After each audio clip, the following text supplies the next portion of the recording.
Hey, what's going on, everybody? It's episode number 182 of the Audible Farm podcast, and this episode is brought to you by Couchtown Coffee. Couchtown Coffee is roasted right here in Iowa. I drink it every morning. It's my favorite coffee. I don't just say that every morning. I was very seriously. Sometimes afternoons, I'm brewing another pot. It's my favorite coffee. You guys should check it out. If you like coffee, I definitely think it's worth a try. Go to couchtowncoffee.com, find a coffee you like, and when you do, let them know Audible Farm sent you, and they'll give you 20% off. Why? Because Couchtown Coffee is that awesome. Thanks, Couchtown. This week, I'm sitting down with Coleman Mcallister. He has been on the podcast before. He started a podcast a couple years ago, and he has cleared 100 episodes on it. It has gone through some transformations over time.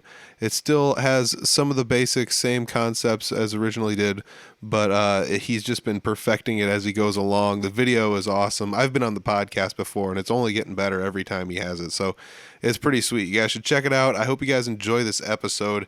If you missed the original episode with him, it might be fun to listen to him back to back to kind of see, you know, where he was then and where he is now. And I just love sitting down talking to him.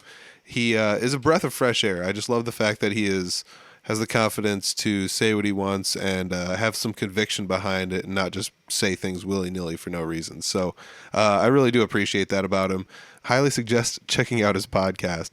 And check this episode out. It's episode number 182 with Coleman Mcallister of McAllister Hours.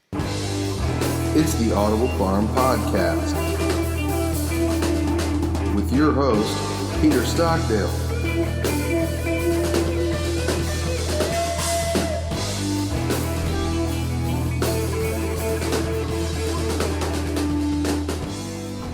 Sitting down today with Coleman Mcallister. A lot of people know him from the McAllister Hours. It's a podcast that you have that has been going for quite a while now. You're on episode 104, I think, now. Yeah, 104 is dropping the night we're recording this, actually. Nice. Yeah, man. So that's really awesome. I was telling you before the podcast, I did some stats. I didn't want to let them loose until you were on the podcast. But I was actually on your podcast on episode 44. So it doesn't seem like it was that long ago that I was on your podcast. But that's how long it's been. It was 44 episodes. You usually do them weekly. You've taken a couple breaks here and there, but usually a weekly thing. So it's been a while, like, since I've been on yours. But last time you were on mine was episode 112. And that would have been episode 34 for you if you do an episode a week. So like, I just want to like think about it this way. I don't remember. I didn't go re-listen to our episode, but how did you feel on that one coming into mine and this one coming into mine as far as calling yourself a podcaster and things like that? Because that first few, the first 20 or 30, I still felt like I was kind of a novice. So, like, what you're asking, like, what, just like the passage of time, how that's improved, I guess? Yeah. How do you feel like going from episode 30 and now you're on 104? Do you feel more comfortable? Has the show transformed? Has anything like that changed? Oh, 110%. I mean, I think for one, my confidence has grown exponentially. I think there's something about when you do like 100 episodes where you interview someone in person, and like have like a whole setup and everything, and like put like, because you've been in there. I have lights, I have curtains. There's a certain environment to it, and I think any regular Joe, if they step into that, no matter what, they are going to get nervous. And for someone who's always been like a very anxious, nervous person, it kind of made me realize like, hey, I'm not the only one that feels like this in a situation. I still to this day have anxiety before every episode. Every show, like, it's just it's a constant thing. But, I feel like I run with it, and it's almost like a juice in a sense. Like, it fuels me. And, for people who listen to the show, we know, they know that we get a little crazy and a little unorthodox sometimes. But, I think that's just kind of the brand of the show, too. I think I've steered away from, because when talking about those early episodes, I was more, like, focused on, like, getting rap artists and hip-hop artists. And, honestly, I was kind of more of like a let anyone on kind of thing. And now fast forward, I feel like we have some more distinguishment as like being a variety show while being edgy. And, I have like an actual process for filtering people out now, I feel like, and I'm not, it's a more legitimate thing. Like I tell people, I'm trying to beat the JRE of Iowa. That's the goal there. So, Dude, I totally get that. I get exactly what you're saying too, because I've watched the clips. You seem to have picked like the funniest stuff to pull out when you post clips. Recently, I saw some guys were arguing about Kanye, and the whole conversation. I was just like laughing because I feel the way everyone feels, and I'm not even like a huge hip hop or rap fan, but it's out there and I listen to it when it's around. So I hear it. It's hard to ignore it, But yeah, you just give everyone kind of a free reign to kind of like do and say what they want, within reason. I don't know what your editing process is. I'm sure you've got your own editing process, but yeah, like I totally get it. So that would probably be the one big difference between yours and mine is most episodes are okay, but I do reserve the right to just like hard edit things because I'm trying to like build like a positive community for the musicians, whatever. Whereas you, like you said, you gear shifted into this variety show, and it's fun to see who comes on every week because it's not just hip hop artists. And I feel like that is what has made your show more palatable to the general audience now. That's awesome. I mean, that's just a thought. That's one reason I think that my podcast has gotten to like this plateau that like almost has not moved in a long time. It just won't get any bigger because I think I've tapped out on the people available in the market for what my podcast pertains to, maybe. Yeah, well, I think you have a niche audience. I think that's kind of what it is. Like you focus around people that are kind of in your area, like in your genre, and like it's great. But yeah, it's like if someone did like a murder mystery podcast, like they're not going to be on the level of JRE because they have a certain thing, and there's nothing wrong with having a certain thing. I'm not saying that at all, but just for me personally, I think Iowa, and this is going to maybe be shitty to say, but I think Iowa like lacks that edginess and lacks that like, that punch. And I'm really trying to bring that punch. Yeah. And I think podcast is like it's a new form. It's a great way to do it. So, yeah, I totally believe that too. I'm trying to think of because you and I both kind of know some other people out there that do podcasts. We know kind of a little bit of who's out there. We can't it's almost impossible to find everyone in Iowa that's doing podcasts, but I don't know too many that are in the hundreds of episodes and still going like yourself and myself. Yeah. Well, I don't know about number of episodes, but probably the most notable podcast is the Confused Breakfast. Yes, absolutely. They're killing it. I mean, I think it's undeniable that they are probably the GOAT of Iowa right now. Oh yeah. They've found something that everyone can enjoy, because that's another one where if you just watch the clips, you're like, oh, holy cow. Like everyone's seen movies, so let's talk about movies. And whammo, it's a home run because they all just joke about stuff and it's gold, But they have good chemistry. Yeah, they also got a shout out on Two Bears One Cave, I believe, which is Tom Segura and Bert Kreischer's. Brent Krimscher's podcast. I don't know. It's a Bert Kreischer joke. Anyways,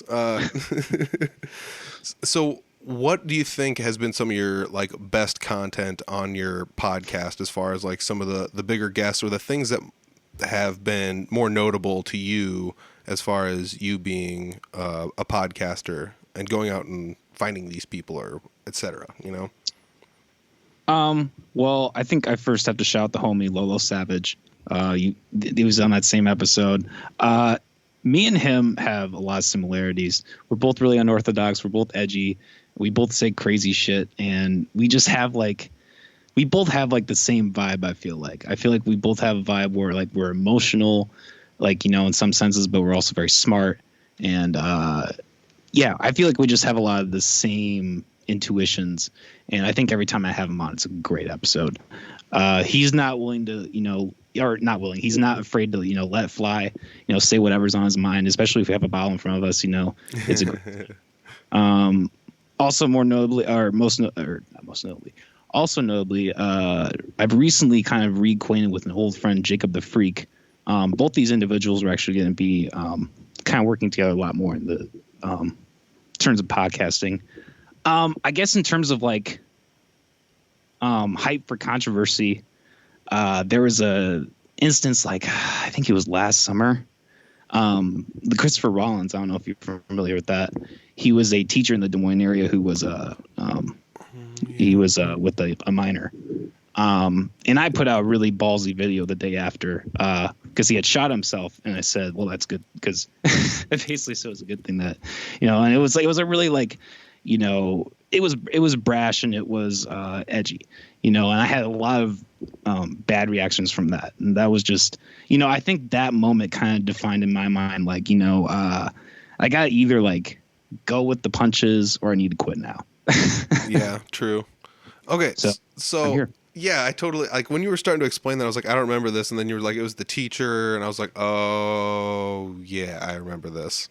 Mm-hmm. So yeah, if you don't know what it is, go look it up, whatever. But like, I do recall this like whole thing playing out on the internet. I remember just like, like if I could, if you posted a GIF and it's like the dude eating the popcorn, like, Big E Langston eating popcorn or whatever. So like that would have been me totally. Just like, I was just like, what is going on here? This is wild, just watching people, basically this is like what it comes down to. I'm happy that you're comfortable enough to put your opinion out on the internet, because I feel like the internet has browbeat me to a point where I do not put my opinion out there almost at all anymore. And that's mostly because when I was younger, I did put my opinion on the internet, and I got not talked about well by commenters and things like that for saying what I wanted to say. And eventually it just kind of made me be like, all right, I'm going to just not say anything then. But you also said like you pretty much have two options. You either just like quit or you double down and become a personality by doubling down, like this is just who I am and what I say, and it's okay, and then I know you as a person, not just as like somebody who posts things online. So I know you're like not some crazy guy or anything like that. You're a regular guy. So like I get it, but like it's also one of those things. I feel like it just makes me so happy to see that you're comfortable to like just let your opinion fly online when I guess I feel like I've lost my voice for that, which I try to like have a podcast, and I always try to preface everything that might come off as not nice to be like, well, I get what you're saying here, but my opinion is this, like, do you ever like, sorry, what? Why do you feel like you, I don't know, like that's like the difference between us, I feel like, and I don't know what the difference is. Like how do you feel? I don't know how to word what I'm trying to ask you. Like, how did you feel? How did you feel doubling down, or like, why did you do it, etc.? Or why did I double down? I don't know, because I mean, and we don't need to get too much. I know that your podcast is really, geared in this way, but like I think vanilla. Yeah, exactly. I think pedophilia is a really big issue. So I mean, I think that I that issue in particular I feel really strongly about. So, and I really objected to a lot of the people who even after that were still siding with him, and were giving out these I had this talk with the guy. He like wanted to do this it was really stupid. He wanted to do this like public thing on Instagram, and we talked about it, and I just told him like what he did is irredeemable, and I don't have a lot of sympathy for him. I mean, I just truly don't. And I guess in the course of my life, I've just had a lot of interactions and where my opinion has been trash or whatever. Eventually, I think eventually when you go through it enough times, you just don't give a fuck, and that's like my whole persona. I have a tattoo. The only tattoo I have, it's a quote from Kurt Cobain. I'd rather be hated for who I am than loved for what I'm not. And that's like what I live by, essentially. So yeah, I mean, that's very true. I mean, it would suck to just go out there every day and put on like your face paint, your clown makeup for everyone else and just walk around all day long. That'd be a tough road to hoe. Yeah. Well, I think part of it too. My father was actually a county attorney. Like he was like involved in politics for a lot of my life, and he was in these positions where a lot of people would shun him and like did not like what he did. So I think like also growing up in that environment, and also just growing up in a family where, we're really just generally loud with our opinions. And, I think just the combination of factors has just brought me to this place where I'm just an angry podcaster. Dude, having a dad as an attorney would be awesome because, like, if you ever wanted to argue, no, just bear with me here. So, like, every time you wanted to argue with him, you lost every time, guaranteed. Like, I guarantee you, like, almost never won an argument. You know, it's just never. And then, but then you get to take that away. You have like 18-ish years of learning of that to take out into the general public that other people don't ever get. You know, so like that's probably, I feel like, one of the coolest pieces of advice someone told me was, you can do anything you want as long as you have a reason for doing it. And that's generally true as long as your reason is not malicious. I feel like you're justified to do whatever you want, in like within those parameters for the most part, you know? You can't just like go throw a brick through a window. It's like, well, why'd you do that? I wanted to. It's like, well, that doesn't make any sense because you just destroyed somebody's stuff, you know? But like, if you threw a brick through a window to like save some puppies inside and someone's like, the door was over there and you said, I panicked and just did this, nobody cares. You know, it's like, so there's this like justification, like this set of protocols if you follow that I feel like just kind of allows you to do anything you want to. And that I also feel like might play into your hand, as far as, if you have an opinion that like, especially on this topic, and I don't want to play my hand too much, but I definitely agree with you in the fact that it's like it feels like, how can you lose this situation as well? Like, who's arguing for this person? I get like the argument, the people who knew him personally. Yeah, and I get it. Like, you don't want to lose a loved one and stuff, but it's still it is definitely one of those things where it's just, it sucks to have somebody try to like justify this like heinous crime, and then and then you're just like, how are you justifying this? Here's like a bazillion reasons this is wrong, and then to have somebody just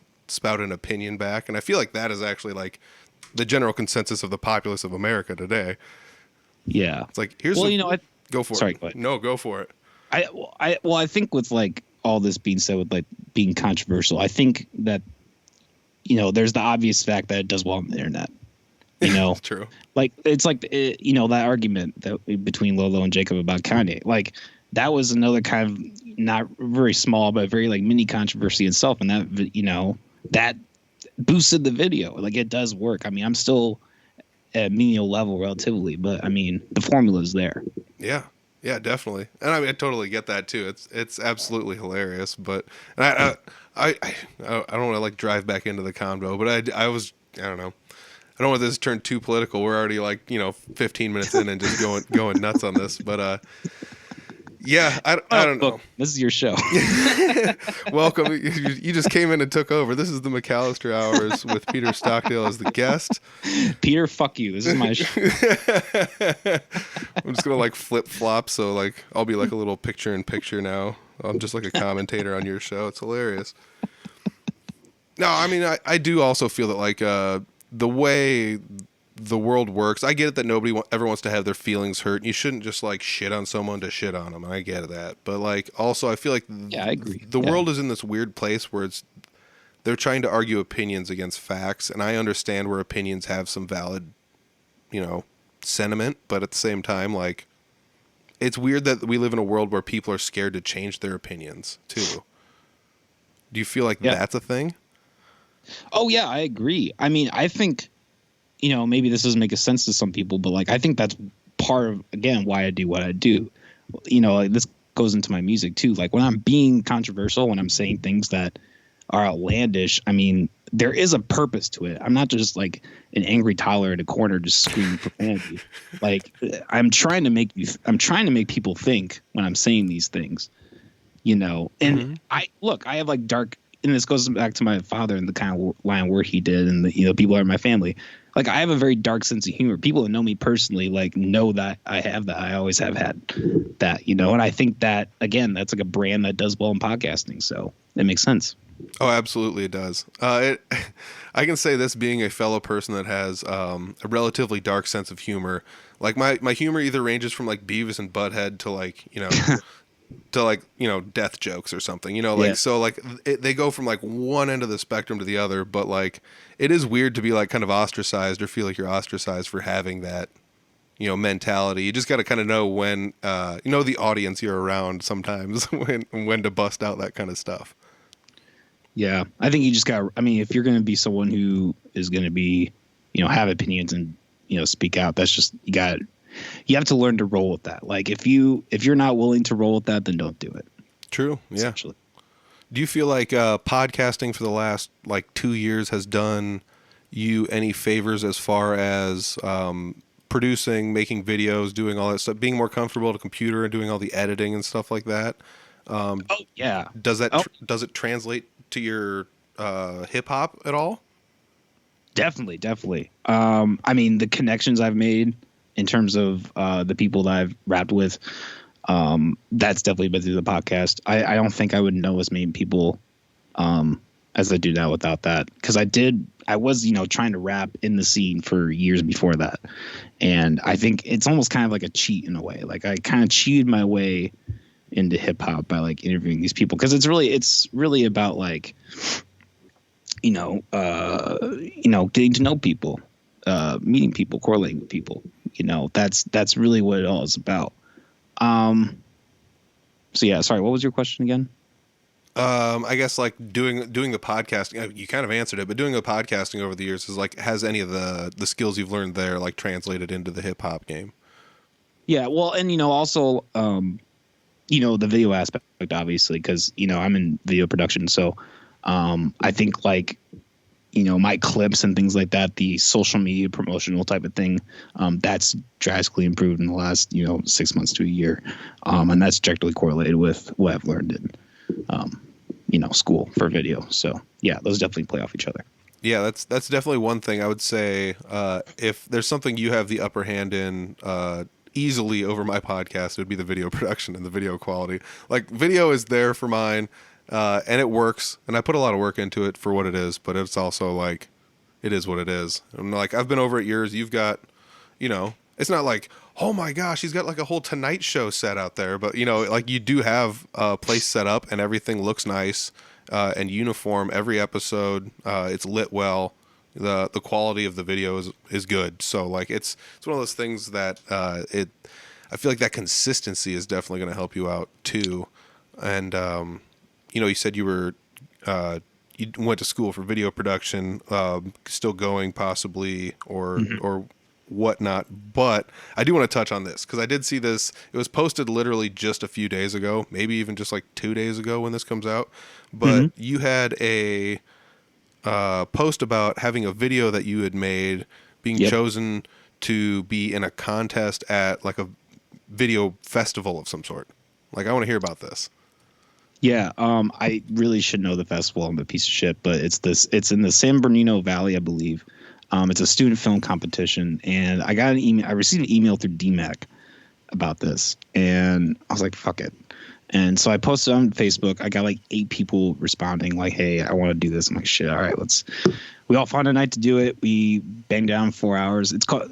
That's funny segue. It's actually called the Tinder Gig. Is the film. Basically, it's about a guy who goes to a woman's house to, make love to her, and he comes across that there are several men at the house, and eventually they all decide to just, have group sex with this woman, and at the end it's revealed that's a man. I just gave away the whole 3.5 minute plot, but so there's just gonna be a long beep the whole time you're talking. Oh, it's hilarious. But yeah, so that was like a really fun, weird learning experience. I got selected for a festival. I mean, for a thing that got thrown together in a week, I was fucking shocked. Either I'm underestimating my talent or this festival sucks. No, I'm just kidding. But no, it was a really good learning experience. And, I don't know, it's kind of honestly shifted my perspective a little bit, maybe to do that more in the future. Just because, I don't know, it's been kind of a tell for me. I mean, I just found out about this like 2 days ago. So it's been kind of a tell for me that maybe I can, do more in that sense. So it's been cool. Yeah, definitely. Have you made any videos for any other rappers or for like you for any of your stuff or anything like that? Yeah, I do have a music video out for a track called Scatter My Ashes. And I did that all myself, did that with GoPro. I looked like a maniac going downtown and just like rapping in the middle of a street. Did that a couple times, and it turned out really well. I got a new 4K GoPro with, slow shutter speed or high shutter speeds for slow-mo. So yeah, I mean, it's been a lot of fun. I did one other short film. I'm still trying to get more, video projects underway because I really have been focusing a lot on, music and podcasting. But the same people I worked with previously, this last project, I think we're going to be doing stuff in the summer. And I'm definitely going to be reaching out to people who do music videos and such like that. So, yeah, I feel like that's definitely going to be something else that's going to help you network with more people. I mean, let's loop all the way back to that because we kind of redid that. But dude, yeah, as far as and I don't know, anybody listening, I get it. Like some people probably won't like the way that this is worded, but yeah, it is kind of like a cheat code to have a podcast. Whatever you choose to do the podcast about, you are if you do it long enough, you're kind of ingrained in that community in a sense.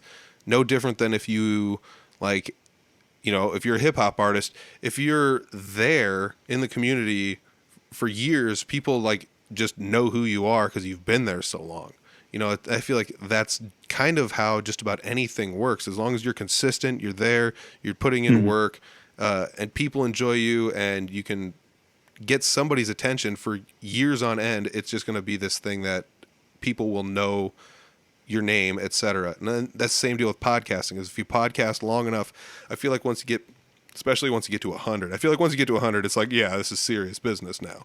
I mean, it's maybe not, but no, I totally agree. I'm a big believer. I don't think any podcast can truly be taken seriously until they have triple digits. I mean, the ones that are taken seriously have most of the time have triple digits. If they don't, it's because they're already an established figure, and that's a cheat code itself. But yeah, that's true. That's true. But yeah, I mean, as far as in the music scene, in the hip hop scene, in any scene, business world, it does not matter. It comes down to networking with people in some capacity or another. That's how you get ahead. That's how you do things, and it's no different in my music scene than it is in your music scene. That you have to know people and figure out who they are and get to know them. And that's kind of why I did what I did, because I was involved in two different music scenes, and I just needed to know who was out there and what they were doing.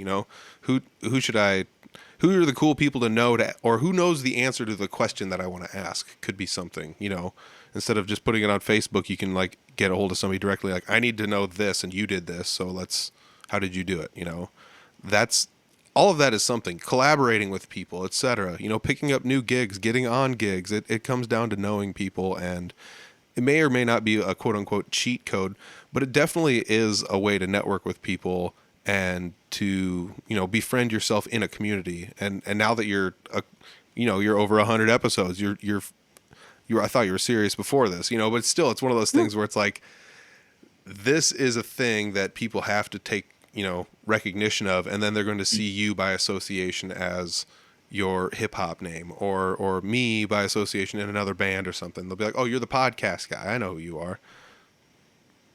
Yeah, man. I was just talking to someone about this last week. I really believe that people like you and me have really cornered a market. When you type in Des Moines podcast, as far as I know, last time I checked, I'm one of the first searches. I'm in that front page. That's a pretty solid bet. There really are not very many people in the state of Iowa doing that. Doing what we're doing. I don't really know why, but man, I think it's definitely been a tool. It's been a really good tool, but almost in a way, I'm almost kind of at the point where I'm focusing more on the podcast. I almost want it to be something removed from my music. I want it to be its own entity in a way. Yeah, definitely.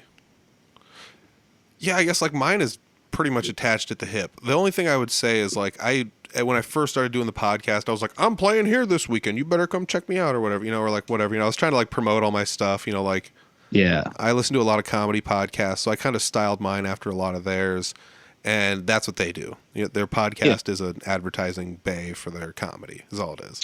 Oh yeah, I mean, any good podcaster is a whore. I mean, for sure. I want to be no, I'm not, but I'm feeling that some weeks. It's just man, I'm just out there every single week, and I can't say no to this. Type McAllister hours in the promo, and you get 10% off Blue Chew. There's this podcaster Ari Shafir. I'm not ashamed to say this because he says it all the time. He's Jewish, and his shtick is always like he always finds a way to promote his stuff. He'll be like in the middle of a rant, it'd be like 20% off, blah blah. It's just this whole shtick that like he's constantly just trying to make every penny that he can, and it's like a joke in itself.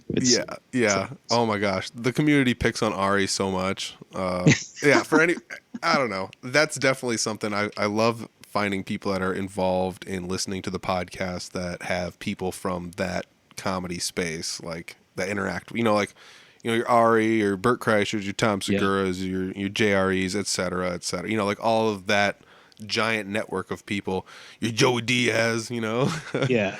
Love me they get it. Yeah. That's all I'll say. They get it. Yeah, man, it's so funny. And I feel like that's kind of like, when I wanted to first start doing this, I was like, yeah, I could go for some Joe Rogan-y kind of stuff, but like I just fell into the music scene so hard with like what I was doing that I just kind of went that direction with it. I've had non-musicians on before, but not to the extent that you have. And I do feel like that's the model that we're following is not a bad model to follow either, though. Long form podcast, involves some comedy, maybe some dramatic topics, throw a couple opinions in there, whammo. You got an hour. Yeah, I think there's an art to like, centering a podcast around like a person. Like if you think of like a movie, like a really good movie, you want to have like all aspects of that movie. Like, a great film has horror and comedy and drama, all these different mechanics. When I'm conducting a podcast, I'm trying to do kind of the same thing. I have a person and I'm trying to know everything I can, everything at least that I can think of or that they can give about that person if I'm interviewing them. Obviously, if it's an episode like, with like Lolo talking about Kanye, that's different. But like when I'm having like an interview kind of process, like that is what I'm trying to do. Is like, I mean, I don't know. It's kind of like anything where like, like I say this all the time, and this is again kind of shitty, but any jackass can make a podcast, But like, very few people I feel like can do it well. There is an art form to it, despite that, I guess is my point. Yeah, I mean, like while you were saying that, I feel like there's some things like some traits or some characteristics you learn while doing, different tasks, and you might pick up that you don't realize you're picking up. But yeah, I feel like the way you worded that, I was like, there's some episodes that what I would consider good episodes that cover all of those things. Some, like some ones that I have done that I was like, man, like while you were saying like what makes a good movie and how it translates to podcasting and probably like most forms of entertainment, honestly. Yeah. Like I was thinking about that. I was like, man, my best episodes definitely have some of all of that. The ones that I would consider the best ones, or the ones that have the most listens, even have a lot of those, hot button issues that you were bringing up. So like, exactly. That is actually a brilliant thing. Do you think that works its way into like an album concept or like music in general or a song, or is it possible to take all those characteristics of what kind of makes a good movie and put it into a song or an album? I don't know. I think it can be done. The best example that comes to my mind is Kendrick Lamar's Good Kid, Mad City. He just self-described that as a short film. I mean, and you might hate this take, but I've always tended to think that like, as great as music is, as much as I enjoy it, it is kind of a limiting art form in comparison to like a film. I truly believe that a film is like the most I sound like a prick saying this, but like the most like prestigious art form, because it truly combines like every aspect: composition, excuse me, sound, music, acting, costume, all these elements that like seeming like any other like art piece can only take like certain aspects of. Film can like take all of it, and like as with anything, the really sad part is like it's like hip hop. Of all the scope of hip hop, there are like very few. That's changing, but like for the most part, like there are very few good rappers, and it's the same with film. Like there, in contrast, very few like great films in comparison to like a lot of them. Again, that's kind of like a opinion thing, objective. I understand that, but I definitely kind of fall more along the lines of like Roger Ebert. He once said something that I love. critiquing films is important because films are important. That's true. I get what you're saying. So like I don't know. You're you're so intriguing on this concept. So like, I'm too much. well, like the thing that sucks is I'm trying to pick out like something from the beginning and the middle and the end of what you said, and I just like want to stop you halfway through what you're saying and just be like, hey. So yes, films are important, and there are a lot of films being made, and I will agree that I just quit watching movies. Like I just don't watch them because there's so many. I don't have time to wade through all the garbage to find like the 5 good ones that came out this year. And even then, I might not like 1 or 2 of those might not even be made, for me as the audience, and I might not even like it. You never know. So like, I feel like that's definitely the same way. Like you said, for rap, there was a while there where it was just like there was a lot of people on top of the mountain in the rap game, and now it feels that it's been watered down to a point where there's so many people making rap that it's tough to figure out who's on top.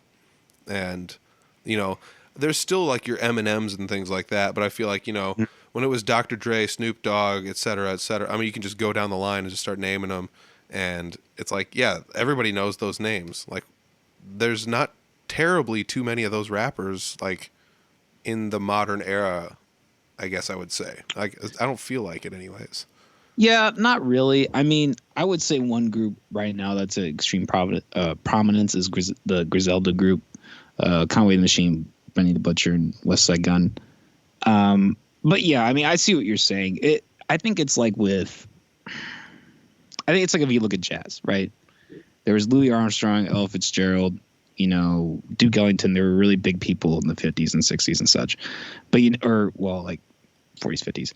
But when it regressed more to the 60s, 70s, 80s, you kind of get this widespread, and it kind of becomes more like like it's like for the jazz enthusiasts, right? Like the really niche people who'd be like, hey, yeah, this artist from this album that this obscure album that you never heard is brilliant, like John McLaughlin, what Bitches Brew, like that's such like, I don't think very many people these days know that album, and like he was more popular back then, but like I guess my point is like it's similar. Like yes, there aren't these staples, but I think that's just the way of music. I mean, it's the same with rock, right? I mean, good point. When you think about rock, and like those staples are pretty outdated for the most part, depending on the genre. Yeah. Okay. I can't think of any band, from 2020 on that has like emerged that is huge, right? Yeah, definitely. So like I feel like some of it is like striking while the iron's hot, and I feel like some of it has to do with technological advancements, and other is like capitalizing on money. So like when the economy's good, I feel like you can throw a dart at anything and it kind of sticks. So like it's kind of like in the 80s when the economy was good, it was just like people like hair metal, sweet, make 90 of them. It's like there's 90 hair metal bands. It's like obviously everyone understands like, okay, yeah, I know who Warrant is. They're the Cherry Pie people and whatever. But like there's gonna get to a point where you're like, I have no clue who Y&T is. Or like there's like these ones are Kicks. I don't remember Kicks. There's gonna be ones in there where people don't know. It's like, but they existed, and at the time they were kind of relevant. But some of it is like marketing. And the economy I feel like has something to do with it, but also I feel like technological advancements does as well. So in the 50s and 60s, studios became not readily around, but they became more prominent, and people started making more music. The economy was better post-war, etc., and people were kind of starting to do things. So it's like, let's make music, people will buy it, etc. But I feel like as the computer has come out, as easy as it is to just buy an interface and plug it in and then a microphone into that and have free DAW to like record stuff and write on, it's like, oh, this is like costs almost no money.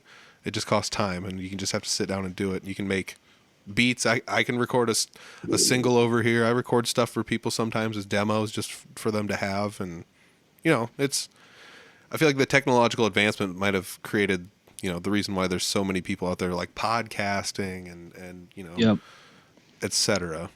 Yeah, I was just talking about this on my last episode. Andy Warhol had a great quote. In the future, fame will be reduced to 15 minutes or something like that. And I feel like that's where we're at now.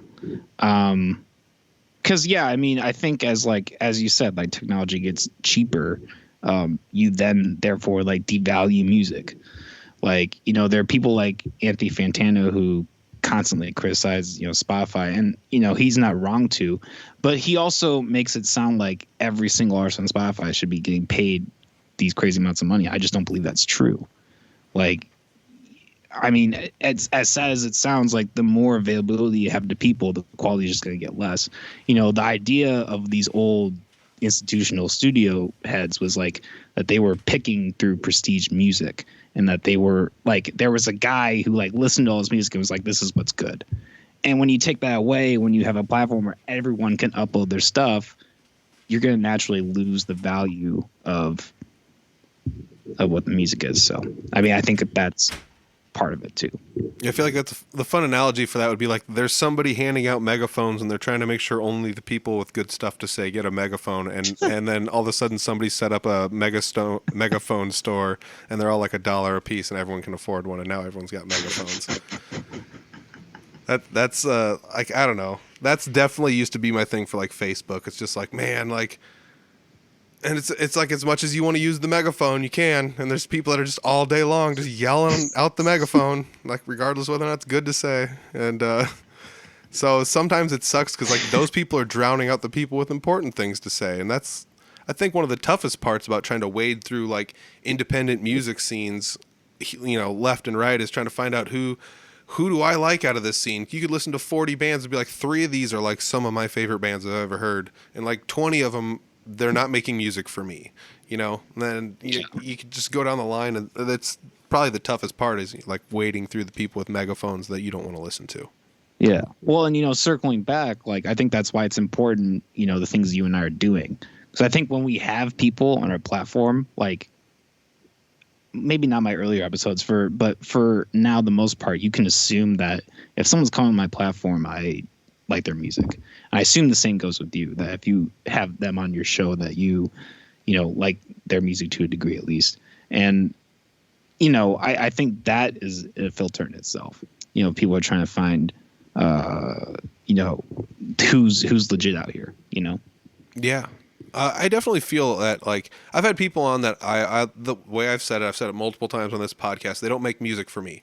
But like, I definitely have played enough styles of music to realize that like all of them take talent. You can get kind of good at one, and then someone's like I got kind of good at blues, and someone's like, you want to play some country stuff? And I'm like, oh, this is a whole different ball game, So you realize that like this takes talent too, and then so once you start to realize how much talent is involved in all the aspects of what you're watching and listening to, you're like, you start to have respect for certain people based on like, output, quality, like, what they're doing, how they're doing it, etc.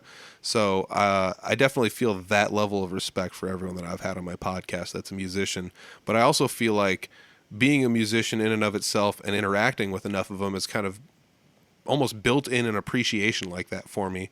Where if I was like 22 and you asked me my opinion on some things, I'd be like, this guy sucks and that guy sucks and he's not good at doing stuff, like, because I just didn't interact with enough people to realize how wrong my opinion was at the time, and that's probably the roughest part about growing up that way.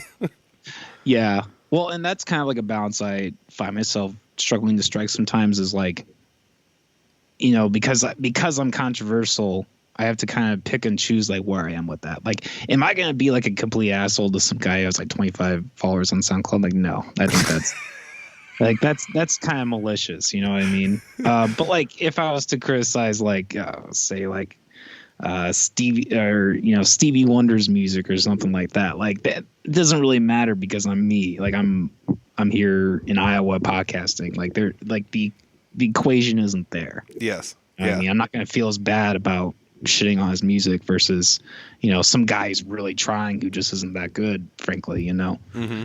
There's a difference. Yeah, the punching up versus punching down aspect. Exactly. The ratios are totally different. That's gosh, this is like the best. I don't know. When you told me your dad was a lawyer, it just kind of made me realize, like, oh, I get it now. Like, and you're bringing up like some of the like best points like I've ever heard you bring up on this podcast.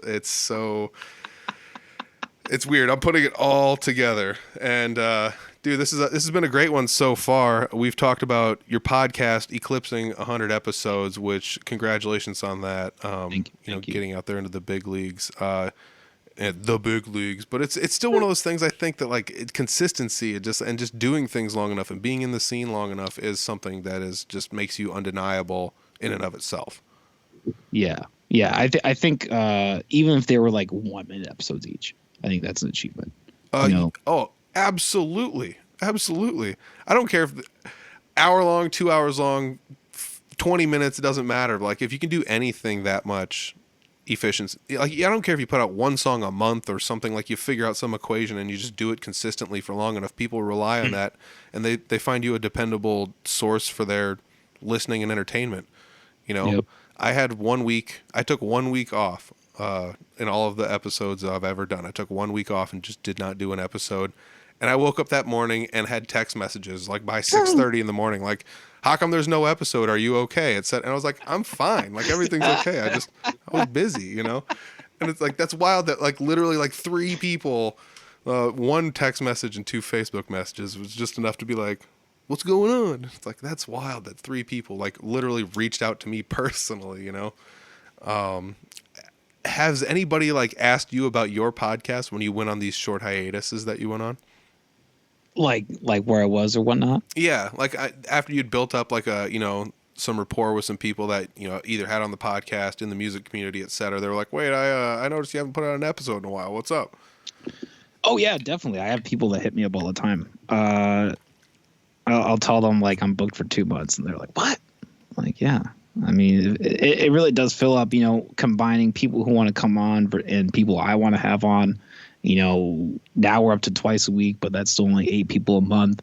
So if I have 20 people that want to, not 20 people, probably a mix of like who both want to come on and who I want to come on. That's a lot of time. And yeah, I mean, this last break, I took like a 2-month, kind of just like 2 months off just to, relax, do my own thing. I was starting school up again.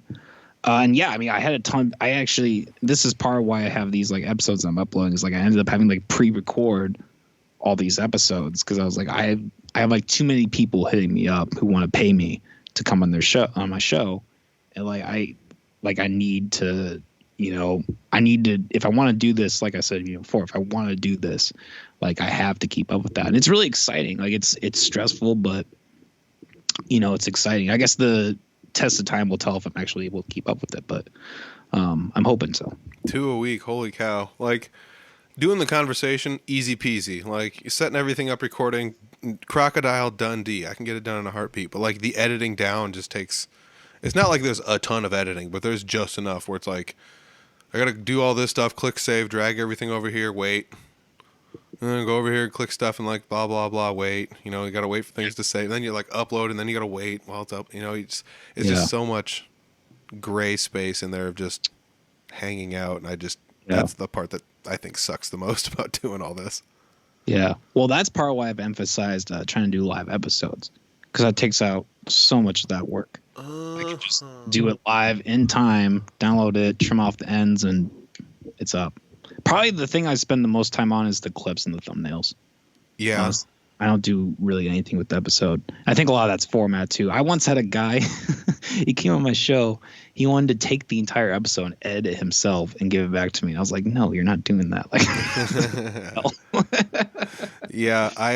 I've had a couple of people ask me for like weird requests like that. And some of them I've like obliged in a sense, and other times no. Like one person was like, hey, like, can I edit down the podcast? I was just like, I'll tell you what, I'll give you the stems, you can do whatever you want with it. And I just gave him the stems to it and I was like, yeah, whatever, like here it is, probably kind of weird. So he's got like an hour of my voice talking. He could just chop up in any fashion he wants to, I guess, but whatever.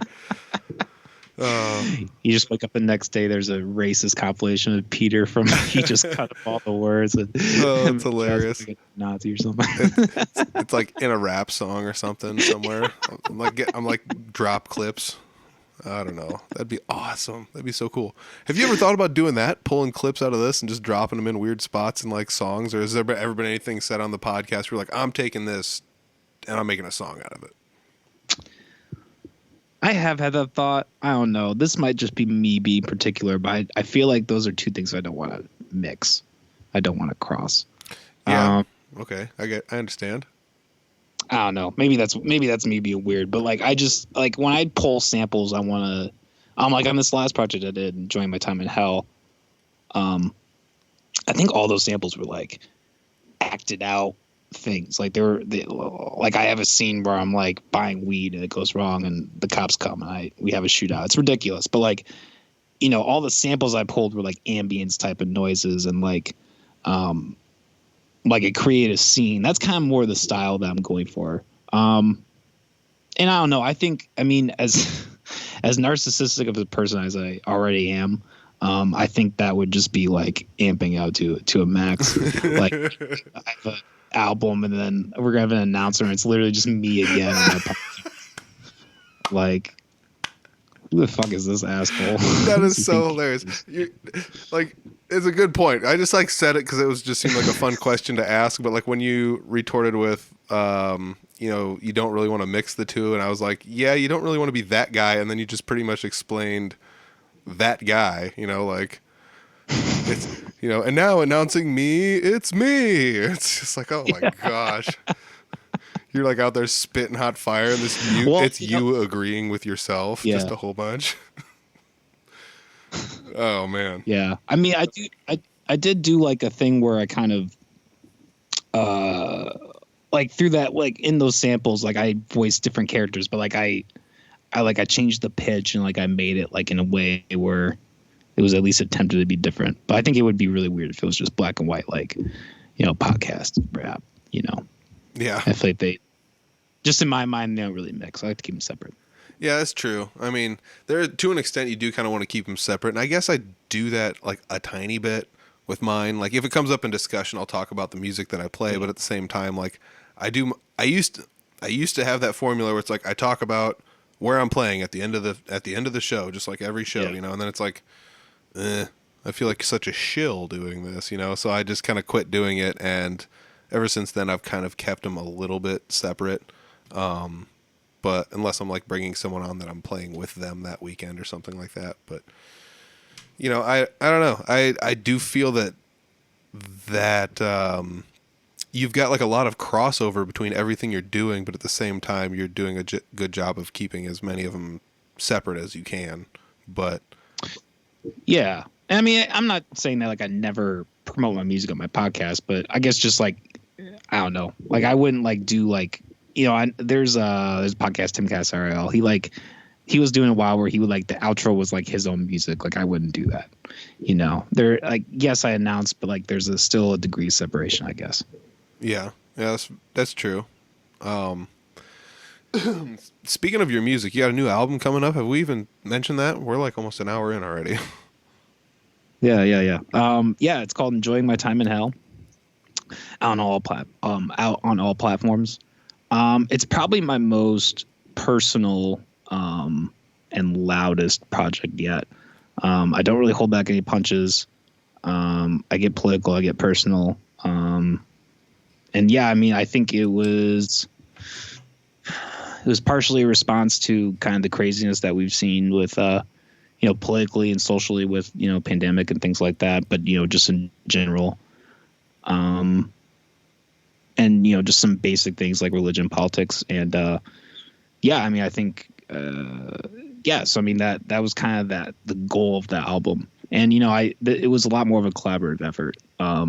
Usually I've like, focused on like using my own beats. I actually like ended up outsourcing other beats. My homie Dirt Nasty Beats, he put out I think I had 4 or 5 different tracks that were, his instrumentals, and those were like, some of my favorite tracks, honestly.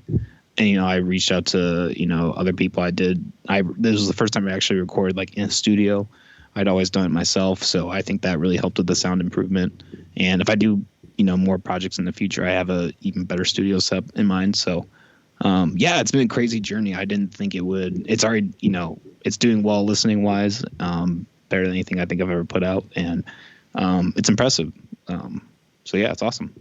Yeah, man, that's really cool. I'm pulling up your discography here. I think Family Portrait was the first album of yours that I listened to, if I'm not mistaken. Yes, it was. That was the first one. So this is like the first full album since then. I know you've put out some singles in between then and now. Yeah, so I think I put out one EP last year. It was called Lost in the City. It was 6-track. Yeah. I remember that one. Yeah. Yeah.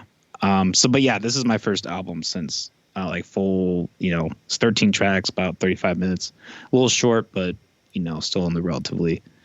But yeah, I mean, it's that first like full length type project since then. Yeah. Do you collaborate much with other people when you do rapping, or is that just not something that's going to lend itself to what you're doing? Or yeah, I mean, definitely. I mean, both in terms of the beats, and I had I think 3 of my checks I had features on. I mean, I would definitely love to do more features. I think I have had conflicts in the past, just with like the subject matter of my music, finding difficulty, finding people to feature. But I mean, that, like I said with podcasting, that's just how the cookie crumbles. You roll the punches. So, but yeah, I mean, I think, like I said, this has been kind of a turning point for me, like a branch folding over, is doing more with collaboration.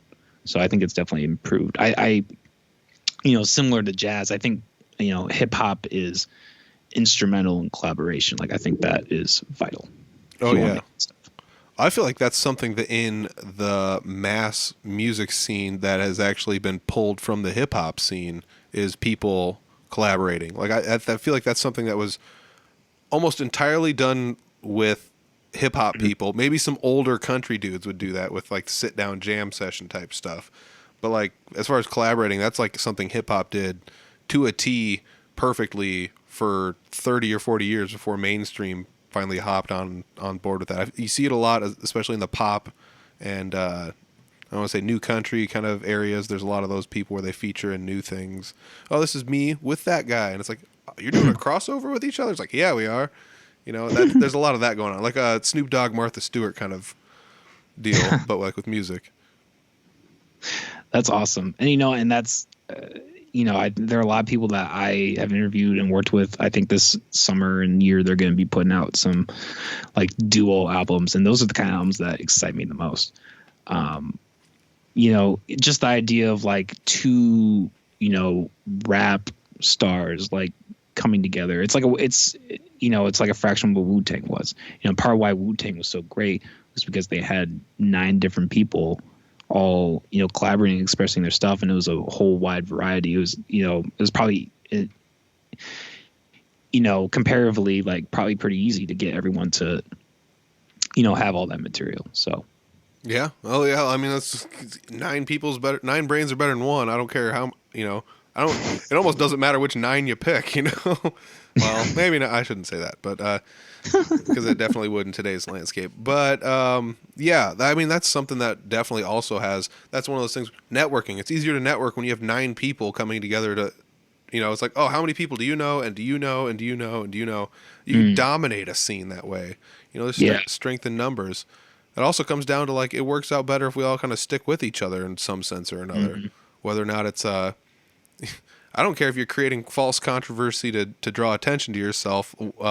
That's been done with bands and rappers and all sorts of people throughout time. Yeah. That's all professional wrestling is, fake controversy.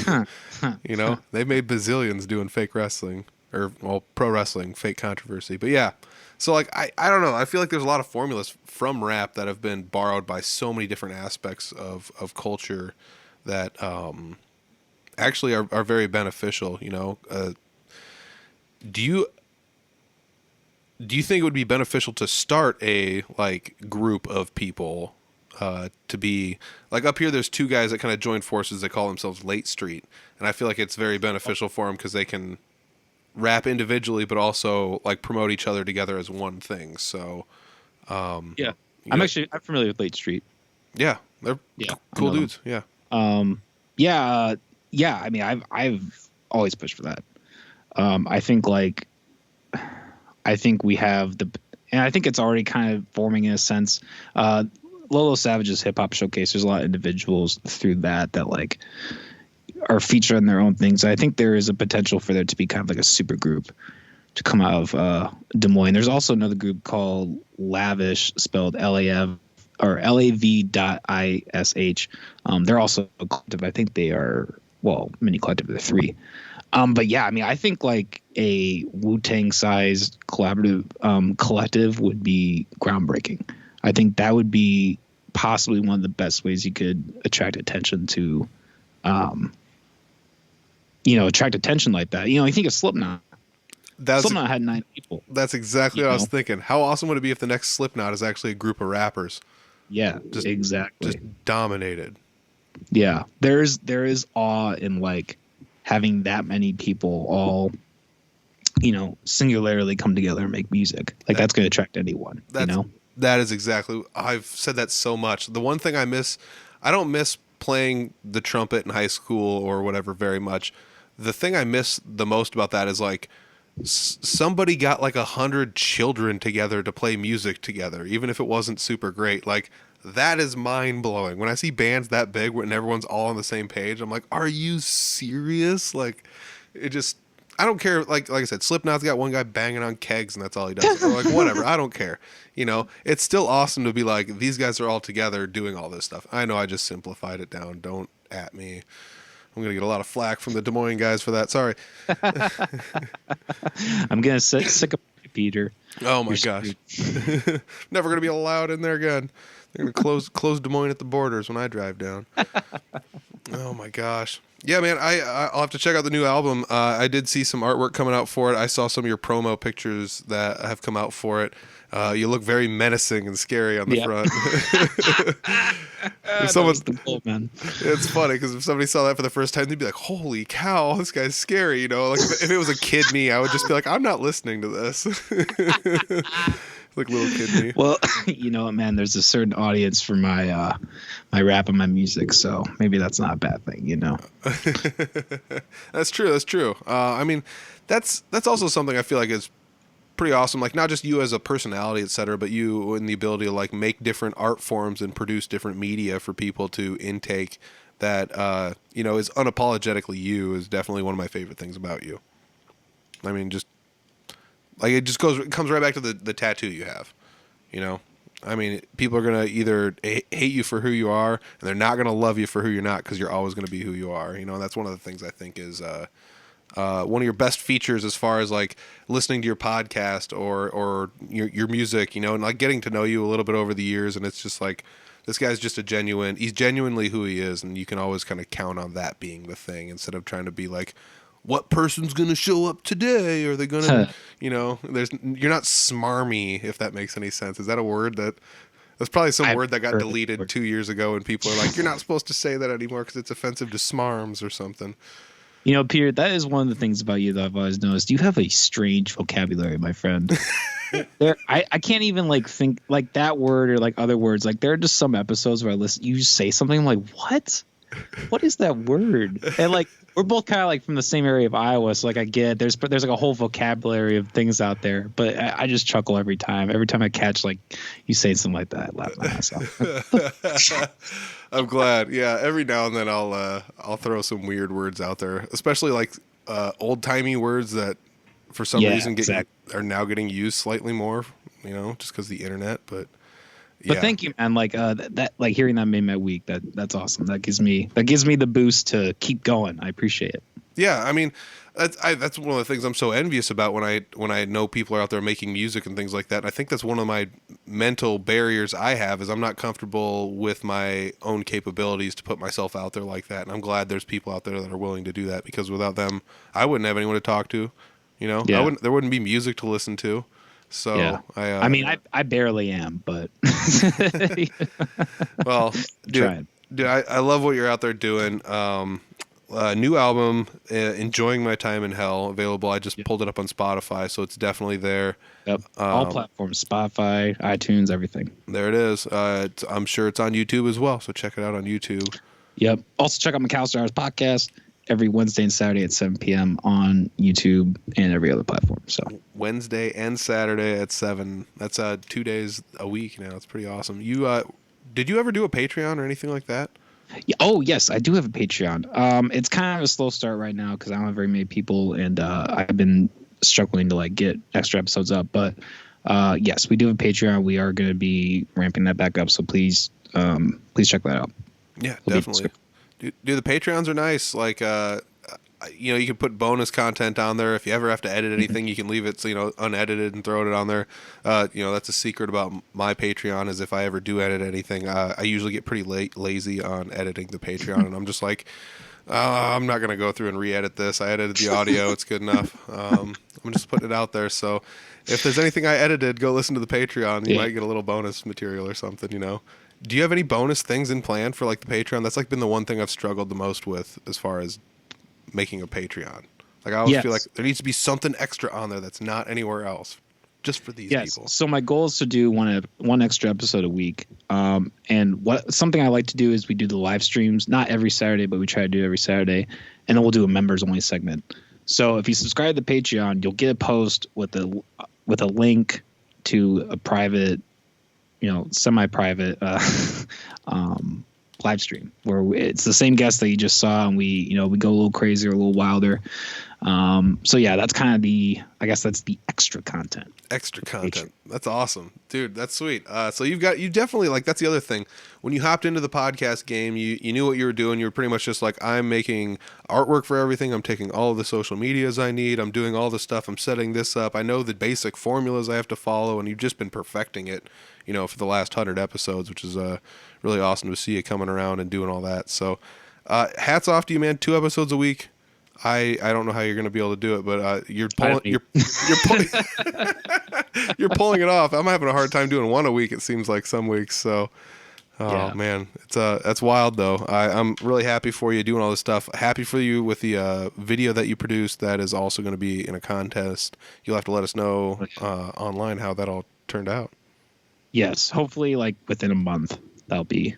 I mean, I because the contest is March 31st. I would assume shortly after that I'd be able to release it to the public. So nice, that'll be awesome. Yeah, anything else you want to talk about? Like, I think I don't have too many more notes on my podcast. Yeah, I mean, I think we pretty much ran out the clock. So I'm thanks for having me. I plugged all my stuff, and this was a great fucking episode, man. Yeah, dude, this was great. This was definitely my most like even flow, general conversational. That's one of the things I like about being on your podcast, bringing you on mine. Is I feel like I do hang loose a little bit more when I'm around you. So it's a good episode, man. Yeah, appreciate it, man. Thank you. Don't go away. Thanks, man, for joining me. I appreciate it. See you guys. Yeah, always fun to sit down and talk with Coleman. Weird, it's weird. We met online pretty much, as a lot of, I guess, I grew up in a time when people didn't meet online because there was no online. And now you meet people online, you become friends with them. So it's pretty cool. He podcasts too.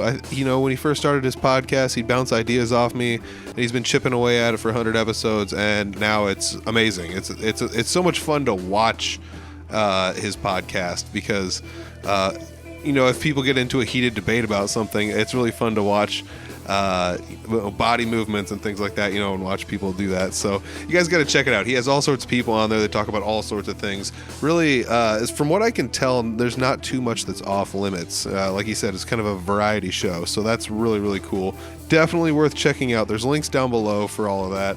As well as checking out his new album. I've got a link down below to his Spotify, and if you want to check it out anywhere else, go ahead and feel free. You can just search for it. It's super easy to find. The album is Enjoying My Time in Hell.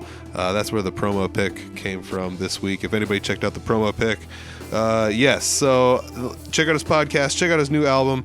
He's got a video recently that was in a competition, or is going to be in a competition. So that's going to be something really cool. I hope you guys, he'll probably talk about that, probably on his podcast. So it's definitely worth checking out his podcast if you want to see how that all shakes down. That's a really cool thing for him.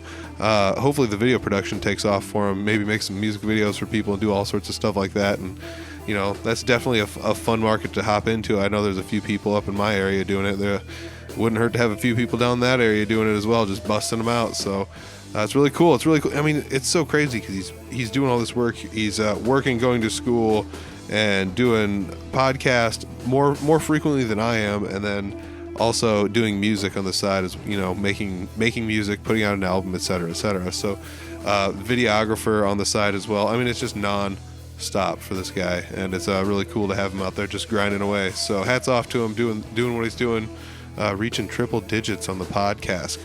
Congratulations. That's really, really cool. So yeah, all of his links are down below, and below his links are the Audible Farm links. If you guys want to check that out, audiblefarm.com for all the links. The Patreon has the episodes $1 a month, and they are video versions of the podcast. I think last week somebody messaged me and said I might have misspoke on that, but yes, it's $1 a month for the Patreon video versions of the podcasts. The Audible versions are going to be free. The audio is free. The video is $1 a month. It's pretty cool. I mean, it's just $12 a month. I mean, that's like one meal, not anymore. Just the way that all works out, thanks inflation. But yeah, so yeah, you just kind of bypass like one meal, and bam, there you go. Audible Farm for a whole year. It's easy as that. So thank you everyone that is a patron on the Patreon. I appreciate that. That kind of helps me out each and every month. Just kind of keep going for this and cover some of the small costs that go along with having a podcast. So I really appreciate that. If you guys are looking for Audible Farm merch, it's available online. audiblefarm.com has a link. Otherwise, shop.audiblefarm.com will take you there. There's also a link down below that'll take you there. So check that out as well if you're interested in finding some Audible Farm merch. Otherwise, I think I promoted everything I need to promote. I'm out of here. All right, we'll see you guys next week. Peace.